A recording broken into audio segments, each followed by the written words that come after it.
بسم الله الرحمن الرحيم.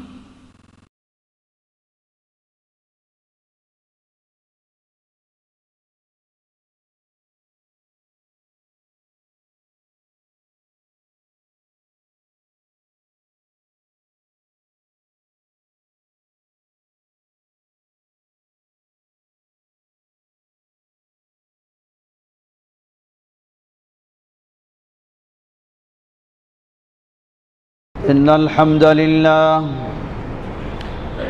الحمد لله نحمده ونستعينه ونستغفره ونعوذ بالله من شرور أنفسنا ومن سيئات أعمالنا ومن يهده الله فلا مضل له ومن يضلله فلا هادي له وأشهد أن لا إله إلا الله وحده لا شريك له وأشهد أن محمدًا عبده ورسوله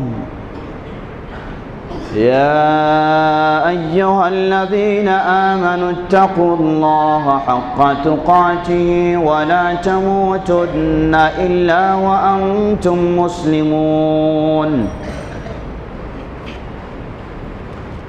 يا أيها الناس اتقوا ربكم الذي خلقكم من نفس واحدة وخلق منها زوجها وبث منهما رجالا كثيرا ونساء واتقوا الله الذي تساءلون به والأرحام إن الله كان عليكم رقيبا يا أيها الذين آمنوا اتقوا الله وقولوا قولا سديدا يصلح لكم أعمالكم ويغفر لكم ذنوبكم ومن يطع الله ورسوله فقد فاز فوزا عظيما أما بعد فإن خير الحديث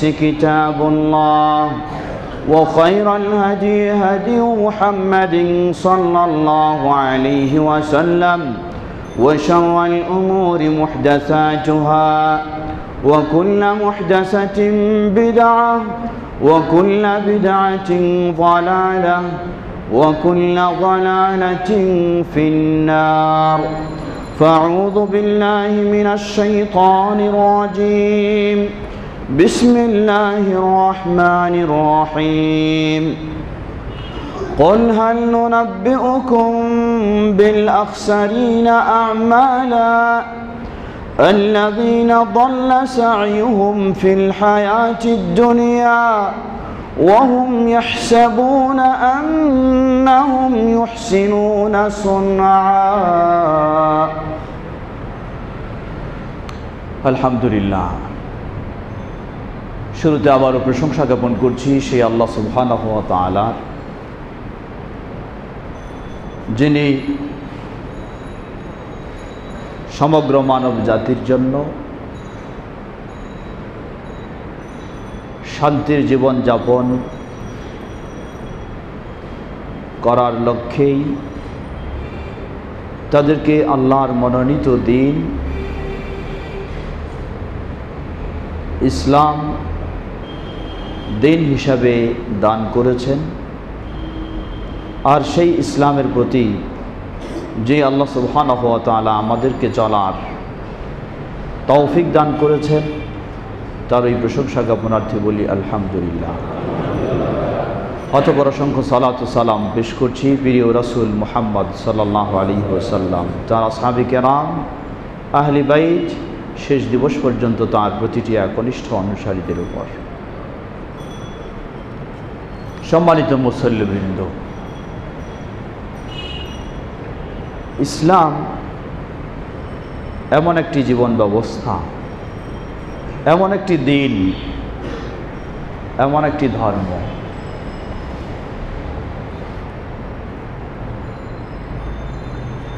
যার বাস্তব অবস্থা সম্পর্কে পৃথিবীর সকল মানুষেরাই জানে। হতে পারে সে ইহুদি, হতে পারে খ্রিস্টান, বা হতে পারে আর কেউ, সকলে ইসলামের প্রকৃত অবস্থা সম্পর্কে ভালোভাবেই জানে। ইসলাম গোটা বিশ্বে শান্তি প্রতিষ্ঠার একটি দিন। শান্তি অপরিহার্য করে নেওয়ার একটি জীবন ব্যবস্থার নামই হলো ইসলাম। আজকে আন্তর্জাতিকভাবে যে কথাগুলি শোনা যায়, ইসলাম একটি শান্তির জীবন ব্যবস্থা, সন্ত্রাস দমনে পৃথিবীর বুকে সবচেয়ে বলিষ্ঠ ভূমিকা রাখতে পারে বা রাখবে যে জীবন ব্যবস্থা, সেটির নামই হচ্ছে ইসলাম। কিন্তু অনেক সময় যারা বিদ্বেষী, সঠিক বিষয়টাকে তারা মেনে নিতে চায় না, যার ফলে ইসলামের নামে মুসলিমদেরকে সম্পৃক্ত করে বিভিন্নভাবে আন্তর্জাতিকভাবে অপপ্রচার ছড়ানো হয়। সন্ত্রাসী বা আরও বিভিন্ন শব্দগুলি ইসলাম ও মুসলিমদের সাথে জড়িয়ে দেওয়া হয়। আমরা এক বাক্যে বলতে পারি, ইসলাম পৃথিবীর কোনো মানুষের তৈরি করা দিন নয়। ইসলাম কোনো দলের ধর্ম নয়। ইসলাম সরাসরি আল্লাহ সুবহানাহু ওয়া তাআলার মনোনীত, আল্লাহর পক্ষ থেকে গোটা বিশ্বের মানব জাতির জন্যই এই দিন। সুতরাং ইসলামে কোনো অস্পষ্টতা নেই, সব স্পষ্ট। অমুসলিমরা খুব ভালোভাবেই জানে যে ইসলামই হলো একটি শান্তির জীবন ব্যবস্থা। বিশ্বের বুকে শান্তি প্রতিষ্ঠা করতে হলে ইসলামের কোনো বিকল্প নেই। তাই ইচ্ছায় অনিচ্ছায় ইসলাম প্রতিষ্ঠিত হয়েছে এবং আবার আন্তর্জাতিকভাবে সমগ্র বিশ্বে হবে ইনশাআল্লাহ। কিন্তু এই জ্বালা যন্ত্রণায় এটাকে সহ্য করতে না পেরে তারা ইসলাম ও মুসলিমদেরকে বিভিন্নভাবে বিভিন্ন অপবাদে বিভিন্নভাবে পরিচিত করার চেষ্টা করে। সম্মানিত মুসল্লিবৃন্দ, বিশ্ববাসীকে আমরা স্পষ্ট করে দিতে চাই, শুধু এই দেশবাসী নয়, পৃথিবীর বুকে নির্ভেজাল শান্তি প্রতিষ্ঠার একটি মাত্র জীবন ব্যবস্থা, সেটির নামই হলো ইসলাম। আল্লাহ সুবহানাহু ওয়া তাআলা ইনশাআল্লাহ পৃথিবীর বুকে এমন এক সময় আসবে, এই ইসলামের মাধ্যমেই গোটা বিশ্বে শান্তি প্রতিষ্ঠিত হবে, যেই সময় ইসলাম ব্যতীত অন্য কোনো ধর্ম, অন্য কোনো মতবাদ থাকার সুযোগ পাবে না। সে যুগটি হচ্ছে ইমাম মাহদী রাহমাহুল্লাহ, ইমাম মাহদী এবং ঈসা আলাইহিস সালাতু ওয়াস সালাম এর যুগ। সম্মানিত মুসল্লিবৃন্দ, প্রকৃতপক্ষে আমরা যদি একটু চিন্তা করে দেখি যে সন্ত্রাস বর্তমান বিশ্বে এর উৎপত্তি কোথায়,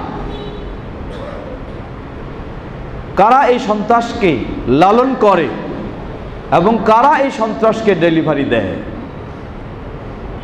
আল্লাহ সুবহানাহু ওয়া তাআলা কোরআনুল কারীমে এ মর্মে অসংখ্য তথ্য দিয়েছেন,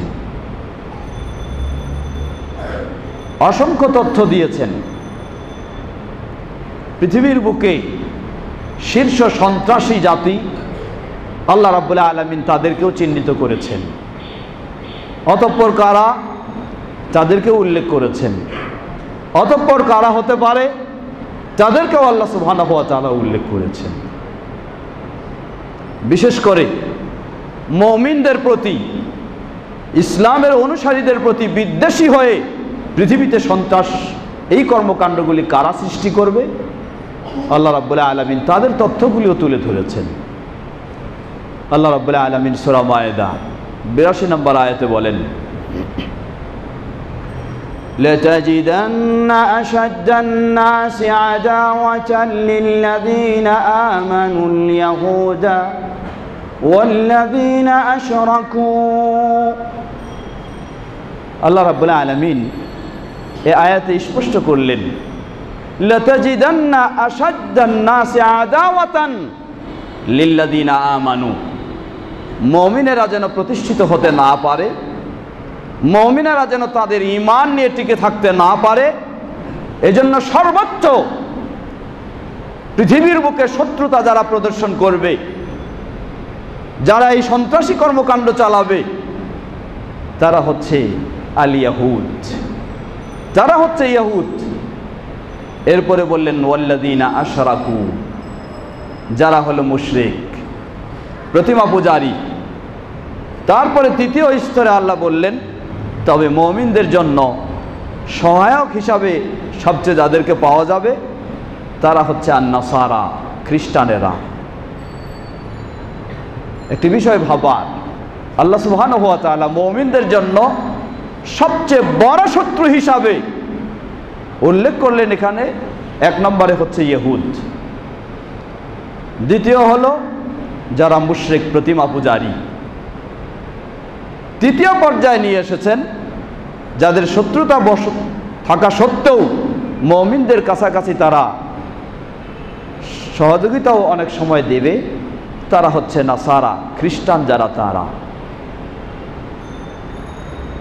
বাস্তবেই খ্রিস্টান যারা তারা সেই অবস্থায় ছিল, কিন্তু বর্তমান আন্তর্জাতিক বিশ্বে সেই প্রথম শ্রেণীর শত্রু যারা, সন্ত্রাসী যারা, সেই ইহুদ খ্রিস্টানদেরকে সেই অবস্থানে থাকতে দেয়নি, বরং খ্রিস্টানদেরকেও কাছে নিয়ে বিশ্বব্যাপী মুসলিমদের বিরুদ্ধে, ইসলামের বিরুদ্ধে গোটা বিশ্বে নিজেদের রাজত্ব প্রতিষ্ঠার লক্ষ্যে যে ধরনের যেখানে সন্ত্রাসী কর্মকাণ্ডের প্রয়োজন সেখানে সবই সন্ত্রাসী কর্মকাণ্ড পরিচালনা করে যাচ্ছে।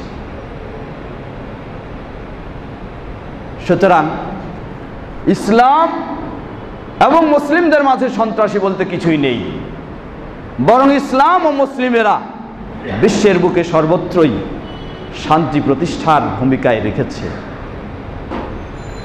মুসলিমদের মাঝে যদি কিছু পাওয়া যায় সেগুলি আপনি নিশ্চিত হতে হবে আপনাকে, এই কর্মগুলিও কখনো ইসলামের আলোকে নয়, এগুলি হয় সেই ইহুদিদের ইন্ধনে, অথবা সেই খ্রিস্টানদের ইন্ধনে, অথবা সেই মুশরিকদের, অথবা ইহুদি ও খ্রিস্টানদের লালিত পালিত তৈরি করা মুসলিম নামে যেগুলি দল, সেগুলির মাধ্যমে।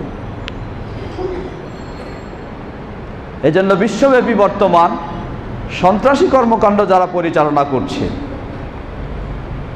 আমরা বলতে পারি আল্লাহর তথ্য দেওয়া অনুযায়ী এবং বাস্তব অবস্থা অনুযায়ী প্রথম শ্রেণী হলো ইহুদ,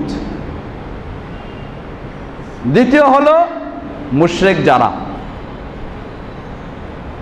এই সেই পার্শ্বেই গুজরাটে আপনারা জানেন মুসলিমদেরকে কিভাবে পৃথিবীতে এই ধরনের মুসলিমদেরকে মনে হয় খুব কমভাবেই জ্বালানো হয়েছে, পোড়ানো হয়েছে যেভাবে এই মুশরিকরা জ্বালিয়েছে। পার্শ্বেই আরেকটি দেশ সেই বার্মা, সেই বার্মার মুসলিমদেরকে সেই মুশরিক মূর্তি পূজারীরা তারা কিভাবে সেখানে মুসলিমদের উপর সন্ত্রাসী কার্যক্রম পরিচালনা করছে, চালাচ্ছে, সেগুলি বলার অপেক্ষা রাখে না। কিন্তু সন্ত্রাসীদের চোখে সন্ত্রাসীটাকে কখনো সন্ত্রাসী মনে হবে না, কারণ যারা নিজেরাই সন্ত্রাসী তার কাছে এই সন্ত্রাসী কাজগুলি কখনো সন্ত্রাসী মনে হবে না। তার কাছে ভালো কাজ কেউ যদি করতে যায়, এই সন্ত্রাসী দমন করার কেউ যদি ভূমিকা রাখতে যায়, সেটাই তার কাছে সন্ত্রাসী মনে হবে। তাই আন্তর্জাতিকভাবে বিশ্বব্যাপী সেই ইহুদ, খ্রিস্টান ও মুশরিকদের এই সন্ত্রাসী কর্মকাণ্ডগুলিকে তারা সেগুলিকে চোখ বন্ধ করে সেগুলিকে ছাড় দিয়ে যাচ্ছে, সেগুলি সন্ত্রাসী নয়। কোনো মুসলিম যদি সেটাকে প্রতিহত করার জন্য, প্রতিবাদ করার জন্য, শান্তি প্রতিষ্ঠার জন্য ভূমিকা রাখতে যায়, তখন সেই মুসলিমই হয়ে যায় নাকি সেখানে সন্ত্রাসী। চতুর্থ পর্যায় যেটি বলেছিলাম তা হলো ইহুদদের তৈরি করা বিশ্বব্যাপী মুসলিম নামে পরিচয়, ইহুদ ও খ্রিস্টানদের তৈরি করা পরিচয় দিয়ে থাকে মুসলিম বলে। আসলে তারা মুসলিম কতটুকু বলা খুব কঠিন। তারা হচ্ছে ইহুদ এবং খ্রিস্টানদের তৈরি করা, তারাই বিশ্বব্যাপী সন্ত্রাসী কার্যক্রম চালিয়ে যাচ্ছে। বর্তমান বিশ্বে দেখুন, মুসলিম বিশ্বে, আরব বিশ্বে, সেই সিরিয়ায় নিরীহ সঠিক খাঁটি মুসলিম যারা, তাদেরকে হত্যা কে করছে? তাদের উপর সন্ত্রাসী কর্মকাণ্ড কে চালাচ্ছে? তাদের রক্তে রক্তের স্রোতকে প্রবাহিত করছে হয় ইহুদ অথবা খ্রিস্টান অথবা দুই দলের এই তৈরি করা তথাকথিত শিয়া মুসলিম। তথাকথিত শিয়া, এই শিয়া ভিন্ন কোনো মুসলিমের দল নয়, এটি মূলত ইহুদিদের তৈরি করাই দল। কারণ সর্বপ্রথম শিয়াদের উৎপত্তি ইতিহাস খুলে দেখুন, আব্দুল্লাহ বিন সাবা ইহুদি, সেই ইহুদি থেকেই এই শিয়াদের উৎপত্তি হয়েছে। সুতরাং আরব বিশ্বে বলুন, সেই সিরিয়ায়, সেই ইরাকে, সেই ইয়ামানে, সর্বত্র যেখানে সুন্নিদেরকে হত্যা করা হচ্ছে, প্রকৃত ইসলামের অনুসারীদেরকে হত্যা করা হচ্ছে, সবগুলি ওই ইহুদি খ্রিস্টান সরাসরি অথবা ইহুদি খ্রিস্টানদের তৈরি করা সেই শিয়াদের মাধ্যমে হত্যা করা হচ্ছে। যার কারণে আজকে বর্তমান পৃথিবীর বুকে সর্বোচ্চ তাওহীদ বাস্তবায়ন, শিরক প্রতিরোধে, সুন্নাহ বাস্তবায়ন, বিদআত প্রতিরোধের যে দেশ, সে দেশটি হচ্ছে সৌদি আরব। সে সৌদি আরবকে টার্গেটে রেখেছে সেই সমাজগুলি। আলহামদুলিল্লাহ বলতে হয়, বর্তমান যে একটি আমরা শুনছি বা অনুভব করছি, মুসলিমদের মাঝে কিছুটা হলেও সচেতনতা ফিরে এসেছে। সে সৌদি আরবের মক্কা মদিনার সে তাওহীদের দেশের আহ্বানে বিশ্বব্যাপী 34টি মুসলিম দেশের সন্ত্রাস বিরোধী কার্যক্রম পরিচালনার জন্য যে জোট তৈরি হয়েছে, সেই জোটে আমরা বাংলাদেশ সরকারকেও ধন্যবাদ জানাবো। সেই জোটে বাংলাদেশ সরকারও অংশগ্রহণ করেছে, বাংলাদেশ সরকারও সেই জোটে সম্পৃক্ত হয়েছে। সেই জোটের অধীনেই চলতে যাচ্ছে সেই সিরিয়া নিরীহ লক্ষ লক্ষ মুসলিম যাদেরকে হত্যা করা হচ্ছে শুধু শিয়া মতবাদ সেখানে প্রতিষ্ঠিত করার জন্য। শিয়া মতবাদ প্রতিষ্ঠিত করার জন্য সেই ইহুদ এবং খ্রিস্টানদের সরাসরি সহযোগিতায় ও মদদে সেখানকার প্রকৃত সুন্নি যারা মুসলিম যারা, তাদেরকে হত্যা করা হচ্ছে। সুতরাং সন্ত্রাসীকে পৃথিবীর বুকে সঠিক ইসলাম কখনো সন্ত্রাসকে আশ্রয় দেয় না, এবং এটার বিপক্ষেই সবসময় ইসলাম, সবসময় সন্ত্রাসের বিরুদ্ধেই বিপক্ষেই অবস্থান ইসলামের। যেখানেই পাবেন মুসলিম পরিচয় দিয়েও এ ধরনের কর্মকাণ্ডে কেউ জড়িত, নিশ্চিত হবেন আপনি জেনে নিন তার কাছে কখনো সঠিক ইসলাম নেই। সে হয় ইহুদ এবং খ্রিস্টানদের মদতপুষ্ট হয়ে কাজগুলি করে যাচ্ছে। আজকে সেই তথাকথিত আইএস, সেই আইএস কাদের তৈরি করা? আইএসকে কারা পরিচালনা করছে? তাদের লক্ষ্য উদ্দেশ্য কি বলার অপেক্ষা রাখে না, এটি স্পষ্ট হয়ে গেছে। সেই ইহুদ এবং খ্রিস্টানদের তৈরি করা হলে এই আইএস, যে আইএসের বিরুদ্ধে সর্বোচ্চ নেতৃত্ব দিয়ে প্রতিরোধের ব্যবস্থা গ্রহণ করছে সেই সৌদি আরব, যারা প্রকৃতপক্ষে কোরআন ও সুন্নাহর অনুসারী। কিন্তু আফসোসের সাথে বলতে হয়, যারা প্রকৃত কোরআন এবং সুন্নাহর অনুসারী, সন্ত্রাস বিরোধী, সন্ত্রাস মুক্ত হতে চায়, সন্ত্রাস মুক্ত সমাজ গড়তে চায়, তারাই হলো প্রকৃতপক্ষে কোরআন এবং সুন্নাহর অনুসারী। কিন্তু এই প্রকৃত অনুসারীদেরকে পৃথিবীতে আন্তর্জাতিকভাবে বলেন বা আঞ্চলিকভাবে বলেন, তাদেরকে বিভিন্নভাবে অপবাদ দিয়ে আখ্যায়িত করা হয়েছে।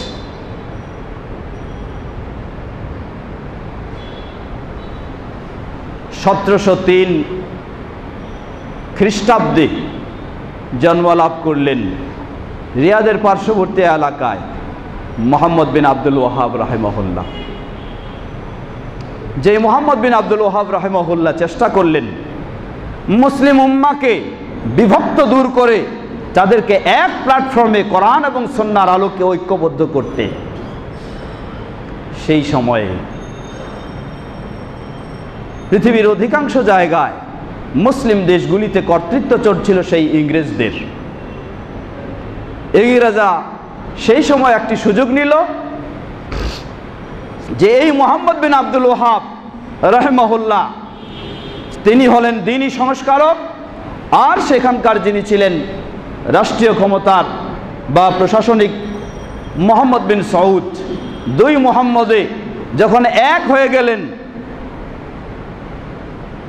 প্রকৃত ইসলামকে প্রতিষ্ঠার জন্য, গোটা বিশ্বের মুসলিমকে এক করার জন্য, কোরআন ও সুন্নাহর পথে নিয়ে আসার জন্য, ইংরেজদের বিরুদ্ধে ইসলাম ও মুসলিমদের শত্রুদের বিরুদ্ধে সোচ্চার করার জন্য, সেই সুযোগে সেই দাওয়াতকে, সেই আন্দোলনকে, সেই সংগ্রামকে, সেই সংস্কারকে, সংস্কারপূর্ণ কর্মকাণ্ডকে সেই ইংরেজরা এটাকে ওয়াহাবি বলে অন্য একটি বাতিল ওয়াহাবি দলের সাথে জড়িয়ে দিয়ে মুসলিম উম্মার কাছে তাদেরকে একটি খারাপ পরিচয়ে পরিচিত করার চেষ্টা করল, যেন মানুষেরা মনে করে যে ওয়াহাবি মানে এটি একটি আলাদা দল, ওয়াহাবি মানে ইসলামের বাইরে, ওয়াহাবি মানে কোরআন সুন্নাহর অনুসারী নয়, ওয়াহাবি মানে এর ধরনের চরমপন্থী, ওয়াহাবি মানে সন্ত্রাসী, ওয়াহাবি মানে এই ধরনের। সেই সময়ে ইংরেজরাই এই ষড়যন্ত্র করে মুহাম্মদ বিন আব্দুল ওয়াহাব রাহিমাহুল্লাহ তার সেই আন্দোলনকে, তার সেই দাওয়াতকে, সেই শিরক বিরোধী তাওহীদ প্রতিষ্ঠার আন্দোলনকে, সুন্নাহ বিরোধী, নাউজুবিল্লাহ, বিদআ বিরোধী সুন্নাহ প্রতিষ্ঠার আন্দোলনকে, সঠিক ইসলামের এই আন্দোলনকে, এই দাওয়াতি কর্মকে প্রতিষ্ঠিত যেন না করা হয়, তাই মুহাম্মদ বিন আব্দুল ওয়াহাব রাহিমাহুল্লাহ এবং তার এই দাওয়াতি কর্মকাণ্ডকে ওয়াহাবি বলে আখ্যায়িত করে। জেনে নিন, কোরআন ও সুন্নাহর সঠিক অনুসারীরা কখনো ওয়াহাবি কোনোদিন পৃথিবীর বুকে ছিল না, এখনো নয়। সেই ইংরেজদের, সুতরাং পৃথিবীতে একটি তথ্য জেনে নিন, পৃথিবীতে সর্বপ্রথম যারা সঠিক কোরআন এবং সুন্নাহর অনুসারী, সঠিক ইসলামের প্রচার প্রসারক ছিলেন, তাদেরকে ওয়াহাবি বলে আখ্যায়িত করে মুসলিম বিশ্বে তাদেরকে ভিন্ন পরিচয়ে পরিচিত করার জন্য যেই ষড়যন্ত্র শুরু করেছিল সর্বপ্রথম তারা হলো ইংরেজরা। অতঃপর সেই ইংরেজদের দালাল যারা, তারাই এই কোরআন এবং সুন্নাহর সঠিক অনুসারীদেরকে বিভিন্নভাবে এই ওয়াহাবি বলে পরিচয়, এই ওয়াহাবি বলে আখ্যায়িত করে, ওয়াহাবি বলে তাদেরকে দূরে সরানোর চেষ্টা করেছে। ভারতীয় উপমহাদেশে সেই ইংরেজদের বিরুদ্ধে, ইসলাম ও মুসলিমদের শত্রুদের বিরুদ্ধে যখন মুসলিমেরা প্রস্তুত হয়, তাদের বিরুদ্ধে যখন আন্দোলন তৈরি করে, আন্দোলন গড়ে তোলে ইসলাম প্রতিষ্ঠার জন্য, সেই ইংরেজদের সন্ত্রাসী কর্মকাণ্ড, জুলুম, নির্যাতন, নিপীড়নকে প্রতিরোধের জন্য সেই সময় মুসলিমদের মাঝে সবচেয়ে বলিষ্ঠ ভূমিকা কারা রাখছিলেন? তারাই ছিলেন এই সালাফিরা বা আহলুল হাদিসরা। ইতিহাস খুলে দেখুন, সৈয়দ আহমদ বেরেলভী রাহিমাহুল্লাহ তিনি কে ছিলেন? ইসমাইল শহীদ রাহিমাহুল্লাহ তিনি কে ছিলেন? তারা এই আহলুল হাদিসরা। কিন্তু এখানেও ওই ইংরেজরাই এই আহলুল হাদিসদেরকে ভারতীয় উপমহাদেশে তাদেরকেও এখানে ওয়াহাবি বলে সম্বোধন করে, মানুষের কাছে ওয়াহাবি বলে আরেকটা আলাদা দল, আলাদা জাতি, আলাদা গোষ্ঠী, আলাদা আকীদার মানুষ, আলাদা আচরণের মানুষ এই বলে সেখানে মুসলিমদেরকে প্রকৃতপক্ষে যারা কোরআন এবং সুন্নাহর আলোকে সঠিক সেই ইসলাম বিরোধীদের বিরুদ্ধে যারা সোচ্চার ছিলেন, তাদেরকে এভাবে মানুষের কাছে খারাপ বলে পরিচিত করার চেষ্টা করেছিল। আজকে আমাদের দেশে বিশেষ করে এই কোরআন এবং সুন্নাহর বিদ্বেষী যারা বিভিন্ন পীরপন্থী তরিকাপন্থীরা, তারাও কিন্তু ওই ইংরেজদের দেওয়া গালিটাকে ব্যবহার করে আজকে প্রকৃত আহলুল হাদিসদেরকে, কোরআন সুন্নাহর অনুসারীদেরকে ওয়াহাবি বলে আজকে গালি দিচ্ছে। জেনে নিন, পৃথিবীতে ওয়াহাবি বলতে কোনো মুসলিমের সঠিক নির্ভেজাল দল কখনো ছিল না। আহলুল হাদিসরা কখনো ওয়াহাবি নয়। মুহাম্মদ বিন আব্দুল ওয়াহাব রাহিমাহুল্লাহ তিনিও ওয়াহাবি ছিলেন না। কোরআন সুন্নাহর প্রকৃত অনুসারী যারা, তারা কখনো কোনোদিন ওয়াহাবি ছিল না। ওয়াহাবি ছিল ওই সেই ইউরোপের, আফ্রিকার ইসলামের ইতিহাসে খুঁজে দেখলে পাওয়া যায় শিয়াদের একটি ভ্রান্ত দল। এটিও হলো শিয়াদের দল, শিয়াদের একটি ভ্রান্ত দল। আব্দুল ওয়াহাব বিন আব্দুর রহমান, সেই আব্দুল ওয়াহাব দিয়ে প্রতিষ্ঠিত হয়েছিল সেই দল। এটি হলো সেই হিজরি দ্বিতীয় তৃতীয় শতাব্দীর দিকে। সেই ওয়াহাবি দলটি ছিল চরমপন্থী দল। এটা হচ্ছে সেই শিয়াদের দল, যেটা আগেই বলছিলাম, ইহুদিদের তৈরি সেই শিয়া। সেই চরমপন্থীদের দিয়ে আজকে সেই আহলুল হাদিস বা যারা কোরআন ও সুন্নাহর সঠিক প্রকৃত অনুসারী, পৃথিবীতে যারা বাস্তবে শান্তি প্রতিষ্ঠা করার সপক্ষে সক্রিয় ভূমিকা রাখতে সর্বমুহূর্তে প্রস্তুত, তাদেরকে এইভাবে চিহ্নিত করে। অতএব পৃথিবীর বুকে এই সঠিক কোরআন সুন্নাহর অনুসারীদেরকে যারা ওয়াহাবি বলে চিহ্নিত করেছে, পরিচয় দিয়ে মানুষের কাছে খারাপ বলে পরিচিত করার চেষ্টা করেছে, তারা হলো সর্বপ্রথম ইংরেজরা, অতঃপর ইংরেজদের দালাল যারা, তারা। এজন্যই আজকে দেখুন বিভিন্ন মিডিয়াতে তারা বলে, বিভিন্ন বক্তব্যে বলছে, তথাকথিত বিদ্বেষীরা কি বলে যে আহলুল হাদিসরা এরা হচ্ছে ওয়াহাবি, আর এটা হচ্ছে কিসের, সেই ইংরেজদের দেওয়া বা ইংরেজদের থেকে পাওয়া।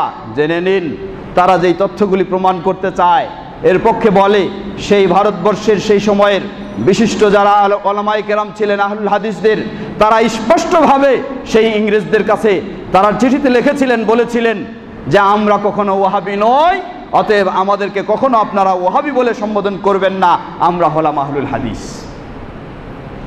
সেই ইংরেজদেরকেও এই ওয়াহাবি, এই গালির, এই বক্তব্যের, এই সম্বোধনের প্রতিবাদ করে লিখিত চিঠি দিয়েছেন। আজকে তথাকথিত সেই বিদ্বেষী মহল তারা আহলুল হাদিসদেরকে বলে যে এরা হলো ইংরেজদের দেওয়া আহলুল হাদিস। নাম না, পৃথিবীর বুকে সর্বত্র সেই নবী মুহাম্মদ সাল্লাল্লাহু আলাইহি সাল্লামের যুগ থেকে শুরু করে এ পর্যন্ত পৃথিবীতে সর্বত্র আহলুল হাদিস, কোরআন ও সুন্নাহর সঠিক অনুসারীরা সর্বত্রই রয়েছে। তাদেরকে সর্বপর্যায়ে ওই সেই ইংরেজরা, ইসলাম বিদ্বেষীরা, ইসলাম বিরোধীরা এই আহলুল হাদিসদেরকে ওয়াহাবি বলে চিহ্নিত করে মানুষের কাছে খারাপ বলে পরিচিত করার চেষ্টা করেছে, সন্ত্রাসী দল হিসাবে চিহ্নিত করার চেষ্টা করেছে। সেই ভারতীয় উপমহাদেশে আহলুল হাদিস আলেমগণ সেটার প্রতিবাদ করেছিলেন, আমরা ওয়াহাবি নই, আমরা হলাম আহলুল হাদিস। সুতরাং কোনো অফিসিয়ালি চিঠি যদি আমাদেরকে আপনারা দিয়ে থাকেন, সেখানে আমাদেরকে আহলুল হাদিস বলে সম্বোধন করবেন, আমাদেরকে কখনো ওয়াহাবি বলে সম্বোধন করবেন না। আজকে কিছু মূর্খ, কিছু অজ্ঞ যারা এই তথ্য জেনে না, যার কারণে তারা বলে যে ইংরেজদের দেওয়া নাম হলো আহলুল হাদিস, এই হলো চিঠি, দলিল দেখাচ্ছে। পাগল কথাকার, এটি পাগলামি ছাড়া কিছুই নয়, এটা অজ্ঞতার পরিচয় ছাড়া কিছুই নয়। এটা ছিল না। বিষয় হচ্ছে আহলুল হাদিসরা কখনো ওয়াহাবি ছিল না। তাই আহলুল হাদিস আলেমগণ ইংরেজদেরকে চিঠি লিখে স্পষ্ট জানাই দিয়েছে, আমাদেরকে আপনারা কখনো ওয়াহাবি বলে সম্বোধন করবেন না, আমরা ওয়াহাবি নই, আমরা হলাম আহলুল হাদিস। আমাদেরকে কখনো কোনো অফিসিয়ালি চিঠি যদি দেবেন, সেটাতে যেন অবশ্যই লিখবেন আমরা আহলুল হাদিস। এই পরিচয়, আসল পরিচয় দিয়েছিলেন। সুতরাং পৃথিবীর সর্বত্র কোরআন এবং সুন্নাহর সঠিক অনুসারী যারা, আহলুল হাদিস যারা, সালাফি যারা, তারা কখনো সন্ত্রাসী কর্মকাণ্ডকে কোথাও আশ্রয় দেয়নি, কোথাও তারা সেটাকে কোনোভাবেই সমর্থন দেয়নি।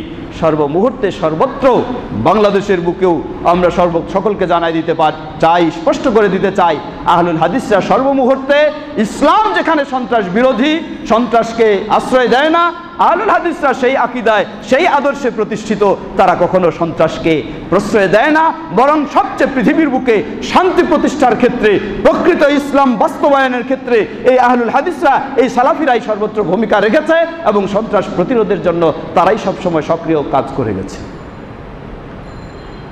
সম্মানিত দিনী ভাইরা, তাই আমাদের দেশবাসীকে, বিশ্ববাসীকে আমরা এটি স্পষ্ট করে দিতে চাই, সর্বত্রই যেখানেই দেখবেন সন্ত্রাসী কার্যক্রম চলছে, কোনো সন্দেহ করার সুযোগ নাই।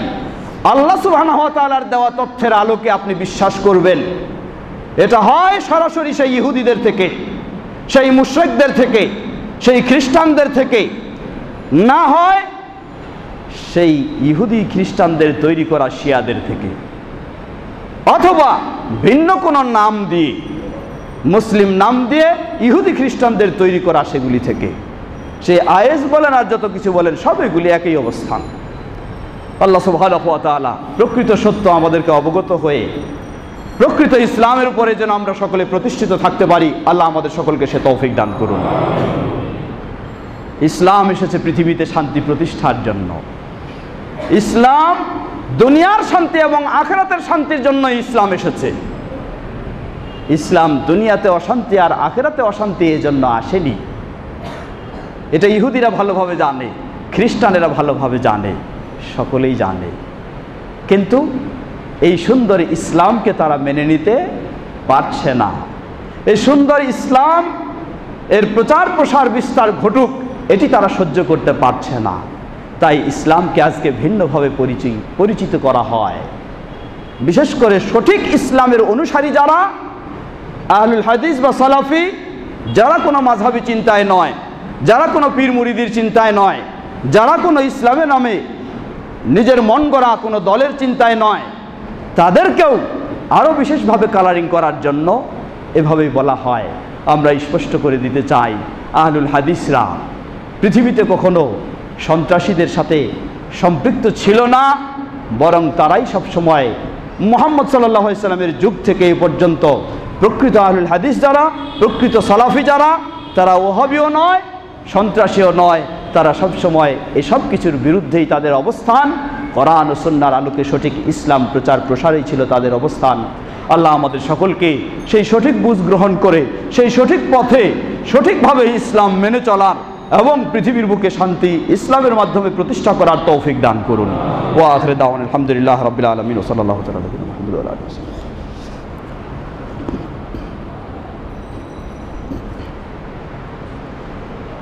আলহামদুলিল্লাহ ওয়াসসালাতু ওয়াসসালামু আলা আবদিল্লাহি ওয়া রাসূলিহি নবিয়িনা মুহাম্মদ ওয়া আলা আলিহি ওয়া সাহবিহি আজমাইন। আম্মা বা'দ, ফাআউযু বিল্লাহি মিনাশ শাইতানির রাজীম। বিসমিল্লাহির রহমানির রহিম। ওয়া মা আরসালনা মির রাসূলিন ইল্লা বিলিসানি কওমিহি লিয়ুবাইয়িনা লাহুম ফায়ুদিল্লুল্লাহু মান ইয়াশা ويهدي من يشاء وهو العزيز الحكيم। সম্মানিত মুসল্লিবৃন্দ, খুতবার সময় খুব দীর্ঘ করার সুযোগ নেই। অল্প কয়েক মিনিটে আরেকটি বিষয় নিয়ে একটু ধারণা দিতে চাই। আজকে 19শে ফেব্রুয়ারি, দুদিন পরেই বা একদিন পরেই হলো 21শে ফেব্রুয়ারি। আন্তর্জাতিকভাবে মাতৃভাষা দিবস হিসাবে 21শে ফেব্রুয়ারিকে পালন করা হয়। আমরা বলবো ইসলামে এ ধরনের কোনো দিবস পালনের বিধান নেই। তবে ভাষার গুরুত্ব ইসলাম কখনো কম করে দেখেনি। মাতৃভাষার গুরুত্ব ইসলাম অবশ্যই দিয়েছে। আল্লাহ সুবহানাহু ওয়া তাআলা এই জন্যই বললেন, সূরা ইব্রাহিম 4 নম্বর আয়াতে আল্লাহ বললেন, ওমা আরসালনা মির রাসূলিন ইল্লা বিলিসানি কওমিহি লিয়ুবাইয়িনা লাহুম। আমি যখনই কোনো রাসূল প্রেরণ করেছি, যে জায়গায় যে জাতির কাছে প্রেরণ করেছি, সেই জাতির ভাষাভাষী হিসাবে রাসূল প্রেরণ করেছি, যেন তারা তাদের মাতৃভাষায় তাদেরকে বিষয়টি স্পষ্ট করে বর্ণনা করে দিতে পারে। তা আমরা এ প্রসঙ্গে আমাদের এই দেশে আমরা বাংলা ভাষাভাষী, আমাদের মাতৃভাষা বাংলা, কোনো সন্দেহ নেই সর্বোচ্চ 1 নম্বর ভাষা হবে আমাদের কাছে কোরআনের ভাষা, হাদিসের ভাষা, যেটি হচ্ছে ইসলামের প্রকৃত ভাষা। তবে জন্মসূত্রে ও ভৌগোলিক অবস্থানের সূত্রে আমাদের ভাষা যেহেতু মাতৃভাষা হলো বাংলা, এই বাংলা ভাষার চর্চা, প্রসার, প্রচার ও বৃদ্ধি এবং উন্নয়ন হবে, এর বিরোধী কখনো ইসলাম নয়। বরং আল্লাহ সুবহানাহু ওয়া তাআলার নীতির আলোকে বোঝা যায় এ বাংলা ভাষার গুরুত্ব আমাদেরকেও দিতে হবে। এ প্রসঙ্গে একটি বিষয় স্মরণ করে দিতে চাই, বিশেষ করে আমাদের দেশে ইসলামের একটি গুরুত্বপূর্ণ সাপ্তাহিক দিক নির্দেশনার দিন হলো জুমার খুতবা। জুমার খুতবা আমাদের বাংলাদেশে শ্রোতারা সকলেই বাঙালি হলেও, বাংলা ভাষাভাষী হলেও তাদেরকে জুমার খুতবা শুনে উপকৃত হওয়ার কোনো সুযোগ দেওয়া হয় না। কেন? কিছু আলেমদের ফতোয়া হলো জুমার খুতবা আরবি ভাষা ছাড়া আর কোনো ভাষায় দেওয়া যাবে না, তাই এই আরবিতেই হতে হবে, মানুষ বুঝুক আর নাই বুঝুক। আমরা শুনেছি ইসলামিক ফাউন্ডেশন বাংলাদেশের মসজিদগুলির খুতবাগুলিকে কিছু মনিটরিং বা বিভিন্ন করার চিন্তা ভাবনা করছে। আমরা ইসলামিক ফাউন্ডেশনকে পরামর্শ দেব, খুতবা যদি আরবি ভাষায় দেওয়া হয়, বাংলাদেশের বুকে লক্ষাধিক মসজিদে আপনি কত মসজিদে আরবি বুঝতে পারে এমন যোগ্য ব্যক্তিকে দিয়ে আপনি খুতবা মনিটরিং করবেন। সুতরাং ইসলামিক ফাউন্ডেশন থেকে আগে এই ফতোয়া চালু করেন যে এই মসজিদের খুতবা সেটি দিতে হবে বাংলা ভাষায়, তাহলে সেই খুতবাকেও মনিটরিং করা সহজ হবে এবং সেই খুতবা থেকে মানুষকে সত্যিকারীভাবে সুন্দরভাবে গাইড দেওয়া সহজ হবে, মানুষেরা সেই সঠিক গাইডগুলি বুঝতে পারবে। তবে অবশ্যই সেটি কোনো দলীয় বিষয় নয়, খুতবা এটি ইসলামের বিষয়, ইসলামের ইবাদত, আর ইসলাম মানেই হলো কোরআন এবং সহিহ হাদিসের আলোকে হতে হবে খুতবা। এই মাতৃভাষা দিবসের গুরুত্ব বা মাতৃভাষার গুরুত্ব, দিবসের গুরুত্ব নয়, ভাষার গুরুত্ব দিতে গিয়ে আমরা এটাই স্মরণ করে দিব আমাদের দেশবাসীকে যে আমাদের এই খুতবাগুলি যদি বাংলা ভাষায় দেওয়া হয় তাহলে সত্যিই মুসলিম সমাজ তারা কিছুটা উপকৃত হতে পারবে। কারণ যিনি খতিব খুতবা দেন তিনিও ভালোভাবে, অধিকাংশ খতিবরাই ভালোভাবে আরবি না জানার কারণে ওই গদবাঁধা কিছু শব্দ, কিছু কথা সেগুলি সবসময় তারা মুখস্থ করে নিয়ে বা বই থেকে পড়ে পড়ে সেগুলি শোনান, তারাও উপকৃত হতে পারে না। এমনকি এদেশের মসজিদগুলিতে যে জুমার খুতবা দেওয়া হয়, যেই জুমার খুতবা বলা যেতে পারে এদেশের হয়তো আলেমদের মাঝেও যেটা পাঠ করে শোনান, সেটাও খুব বেশি হইলে 20 থেকে 30% খতিবেরা সেই আরবিটা ভালো করে বুঝেন, 100% বুঝেন, আর 70% খতিবরাও সেই আরবিটা তিনি কি বলতেছেন সেটাও তিনি বুঝেন না। তাহলে খতিবের দশা যদি এই হয় তাহলে যারা শ্রোতা তাদের অবস্থা তো বলার অপেক্ষা রাখে না। সুতরাং মাতৃভাষার গুরুত্ব ইসলাম দিয়েছে, সেই আলোকে আমরা বলবো আমাদের দেশের খুতবাগুলি, এই মসজিদের খুতবা সেটি প্রথম বিষয় হতে হবে কোরআন এবং সহিহ হাদিসের আলোকে, দ্বিতীয় সেটি হতে হবে আমাদের মাতৃভাষার আলোকে। তাহলে জনগণ, মুসলিম যারা মসজিদে উপস্থিত হবেন তারা এই খুতবা থেকে সত্যি উপকৃত হবেন, তাদেরকেই তখন সঠিকভাবে গাইড দেওয়া এই খুতবার মাধ্যমে সম্ভব হবে। সহিহ মুসলিমের হাদিস 862 নম্বর হাদিস, সাহাবী জাবির ইবনে সামুরা রাদিয়াল্লাহু তাআলা আনহু তিনি বর্ণনা করছেন, ওয়াকানাত লিন-নবী সাল্লাল্লাহু আলাইহি ওয়াসাল্লাম খুতবাতানি ইয়াজলিসু বাইনাহুমা ইয়াকরাউ ওয়া ইউযাক্কিরুন নাস, ইয়াকরাউ আল কোরআন ওয়া ইউযাক্কিরুন নাস। নবী সাল্লাল্লাহু আলাইহি ওয়াসাল্লামের জুমার খুতবা, দুটি খুতবা ছিল, দুই খুতবার মাঝে তিনি বসতেন আর খুতবায় কি করতেন? কোরআন থেকে মানুষদেরকে দিক নির্দেশনা দিতেন, ওয়াইউযাক্কিরুন নাস, এবং তার হাদিস দিয়েও মানুষকে উপদেশ দিতেন কিভাবে তাদের ব্যক্তিগত জীবন, সামাজিক জীবন, রাষ্ট্রীয় জীবন তাদের সর্বক্ষেত্রে পরিচালনা করতে হবে, সমাজে কিভাবে শান্তি হতে পারে, সমাজ থেকে কিভাবে সন্ত্রাস দূর করা যাবে, এই সব কিছুই বিধিবিধানগুলি মুহাম্মদ সাল্লাল্লাহু আলাইহি ওয়াসাল্লাম তিনি তার শ্রোতাদের ভাষায় বর্ণনা করে দিতেন।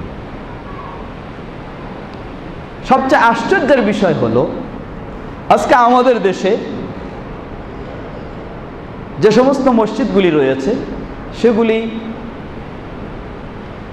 বেশিরভাগ মসজিদেই হচ্ছে হানাফি মাযহাব অনুসারী ভাইদের, আর কম সংখ্যক, যেটার সংখ্যা প্রায় কমপক্ষে 10,000-এর কাছাকাছি হবে ইনশাআল্লাহ, 10,000-এর কাছাকাছি আহলুল হাদিস মসজিদ রয়েছে, বা আরও বেশিও হতে পারে, যেই মসজিদগুলিতে খুতবা দেওয়া হয় আরবি এবং বাংলা দুটো মিলেই।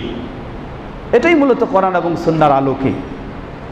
আর অপর যে মসজিদগুলি রয়েছে, যেগুলি লক্ষাধিক মসজিদ, হানাফি মাযহাবের অনুসারী ভাইদের খতিবরা খুতবা দেন, তারা সেখানে বাংলায় খুতবা দেওয়াটা বৈধ মনে করেন না।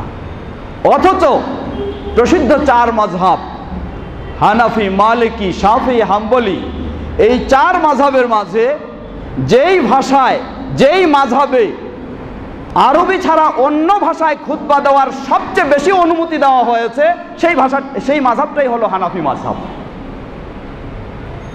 শ্রোতাদের ভাষায় খুতবা দেওয়ার যেই মাযহাবে সবচেয়ে বেশি অনুমতি দেওয়া হয়েছে, সেই মাযহাবটাই হলো হানাফি মাযহাব।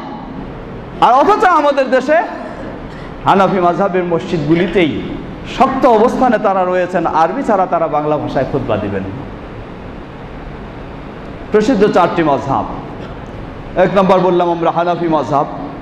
হানাফি মাযহাবের বক্তব্য হলো আল্লাহ রাসূল সাল্লাল্লাহু আলাইহি সাল্লাম খুতবায় মানুষদেরকে উপদেশ দিতেন, সুতরাং মাকসুদুল খুতবা আল ওয়াজ, খুতবার লক্ষ্য উদ্দেশ্যই হলো মানুষকে উপদেশ দেওয়া, শিক্ষা দেওয়া, গাইড দেওয়া। এটাই যদি হয়ে থাকে, তাই ওয়াহাসিলু বিকুল্লিল লুগাত ওয়া হুয়া হাসিলুন বিকুল্লিল লুগাতি ফাতাসিহুল খুতবা বিআইয়ি লুগাতিন কানাত।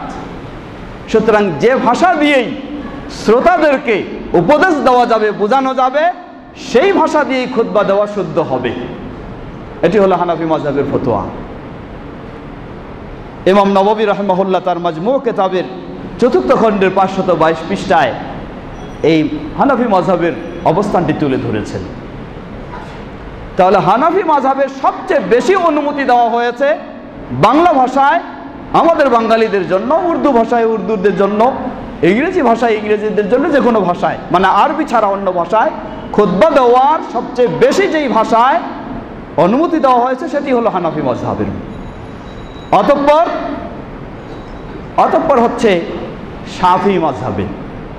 শাফিঈ মাযহাবের নিয়ম হলো, শর্ত হলো যে খুতবার মূল বিষয় যেগুলি, শুরু বা কোরআনের আয়াত, শেষ, এগুলি হতে হবে আরবিতে, আর বাকিটা শ্রোতাদের ভাষায় ব্যাখ্যা করবে। এটি বৈধ রয়েছে। হাম্বলি মাযহাবের অবস্থান হলো শ্রোতাদের প্রয়োজনে যদি অন্য ভাষায় খুতবা দেওয়ার প্রয়োজন হয় শ্রোতাদের ভাষায়, তাহলে সেটি বৈধ রয়েছে যদি প্রয়োজন দেখা দেয়। সবচেয়ে কঠোর অবস্থানে হলো মালিকি মাযহাব। মালিকি মাযহাবের নিয়ম হলো শ্রোতারা যেই ভাষার এই মানুষ হোক না কেন, আরবি ছাড়া কোনো ভাষায় খুতবা দেওয়া যাবে না। এমনকি আরবি ভাষায় খুতবা দেওয়ার যদি উপযুক্ত মানুষ পাওয়া না যায়, তাহলে প্রয়োজনে জুমা চলবে না, তবু আরবি ভাষায় দিতে হবে। এটি হলো কঠিন অবস্থানে হলো মালিকি মাযহাব। আর সবচেয়ে সহজ অবস্থানে হলো হানাফি মাযহাব। হানাফি মাযহাবে স্পষ্ট বৈধ বাংলা ভাষায়, অর্থাৎ শ্রোতাদের ভাষায় খুতবা দেওয়া। সুতরাং আমরা বলবো, ইসলামিক ফাউন্ডেশনকে এই অনুরোধ জানাবো, যেহেতু ইসলামিক ফাউন্ডেশন মসজিদগুলি মনিটরিং করতে চায়, তাহলে আপনারা সর্বপ্রথম কোরআন এবং হাদিসের আলোকে তো অনুমতি রয়েছে, এমনকি হানাফি মাযহাবেও এর সুন্দর অনুমতি রয়েছে, সেই ফতোয়া আগে আপনারা চালু করুন। বাংলাদেশের প্রতিটি মসজিদগুলিতে কোরআন এবং সহিহ হাদিসের খুতবাটা যেন শ্রোতাদের ভাষায় দেওয়া হয়, তাহলে শ্রোতারা উপকৃত হবে, তারা দিন সম্পর্কে জানতে পারবে। সম্মানিত দিনী ভাইরা, তাই এই মাতৃভাষার যেহেতু গুরুত্ব ইসলামও দিয়েছে, সেই আলোকে আমরাও স্মরণ করে দিচ্ছি, বাংলা ভাষায় খুতবা দেওয়া বাঙালিদের জন্য এটি ইসলামে কখনো হারাম নয়, বরং ইসলামে বৈধ রয়েছে প্রয়োজনের তাগিদে। তবে উচিত হবে খুতবার শুরু, শেষ, কোরআনের আয়াত, সেগুলি আরবি ভাষায়, আর ব্যাখ্যা যেটা মানুষকে বোঝানোর জন্য সেটা হবে বাংলা ভাষায়। তাহলে মালিকি মাযহাব ছাড়া বাকি কোনো মাযহাবে এবং কোনো আলেমের কাছেও, নির্ভরযোগ্য আলেমের কাছেও সেটি কখনো অবৈধ নয়, বরং বৈধ। আমরা যেন খুতবায় বাংলা ভাষার বা মাতৃভাষার গুরুত্ব দেওয়ার মাধ্যমেও মানুষকে, মুসল্লিদেরকে উপকৃত করতে পারি। আল্লাহ আমাদের আলেমদেরকেও সেই বোঝার তৌফিক দান করুন। বরং এই খুতবাটা আরবি ভাষায় অপরিহার্য করে দিয়ে তারা আরেকটি বেদাত চালু করেছেন। কি বেদাত? তারা বলেন যে ইসলামে হলো জুমার দিন খুতবা 2টা, কিন্তু তারা খুতবা দেন 3টা। কেমনে? যে আগে আসে মানুষ, বসবে মেম্বারে, ইমাম সাহেব বসে বসে বাংলা ভাষায় বয়ান করবেন,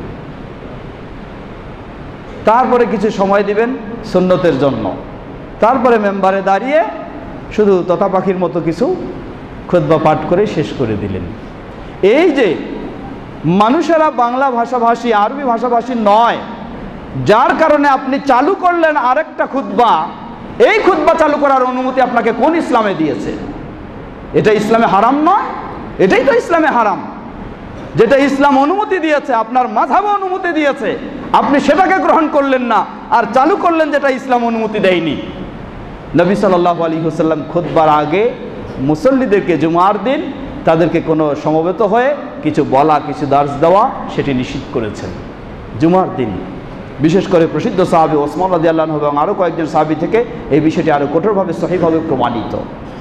তাহলে যেটা ইসলামে নিষেধ আপনি সেটা চালু করলেন, আর যেটা ইসলাম সুযোগ দিয়েছে আপনি সেটা মন মতো গ্রহণ করলেন না।